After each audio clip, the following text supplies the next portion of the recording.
Hello, welcome to another episode of Backyard Naturalist. I'm Jim Witter, Program Coordinator with Wood County Parks, and you might be surprised for a bird nerd that it took this many episodes to get to bird watching and birds in your backyard, specifically bird feeding. So, wanted to show you just an example of a setup. A lot of folks, go out and have lots and lots of feeders, but I wanted to just show you what I have in my backyard and give you some ideas about different seed, different birds that might come there. And so, in my setup here, we have just pretty simple a shepherd's hook. On this one is actually a new bird feeder.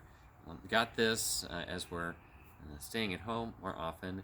Had the 4-year-old daughter build this one out of a kit with me, and we filled it with peanuts, which is a favorite. Actually see blue jays sometimes coming out there.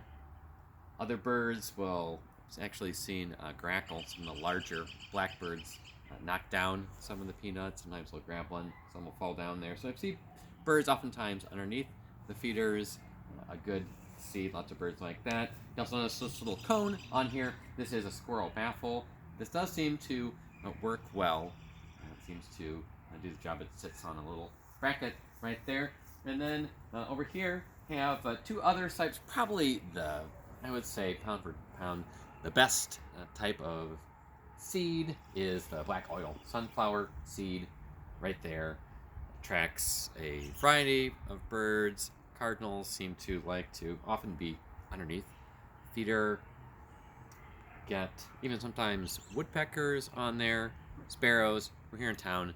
Get a lot of the house sparrows and invasive species. Don't want a lot of them, but pretty much all kinds of birds enjoy the black oil sunflower seed.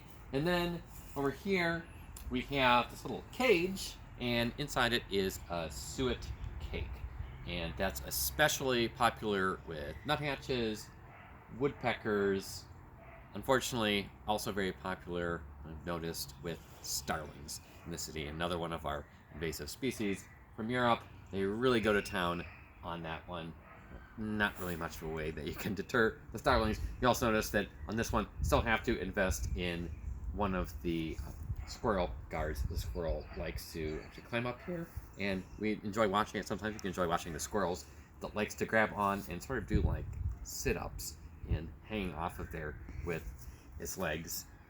And it's fun to watch the birds. Actually, last spring we had, even here in town, you might think, you're not at a nature preserve, you're not out, which is a great place to be, to look for birds and to look at the bird feeders.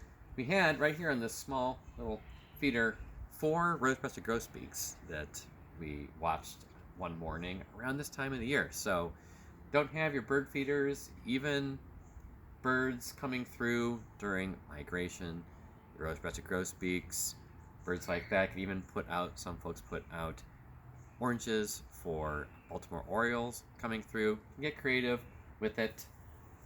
Also, like I talked about native plants last week, they like native shrubs, even shrubs for cover. In the back there, we have a lilac, not a native shrub, but good for sometimes just hiding back in there. Way back there in the corner, have a little bit of a brush pile, good for hiding.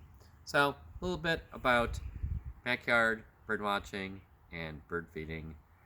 Get out there into your backyard and enjoy it. We'll see you till next time.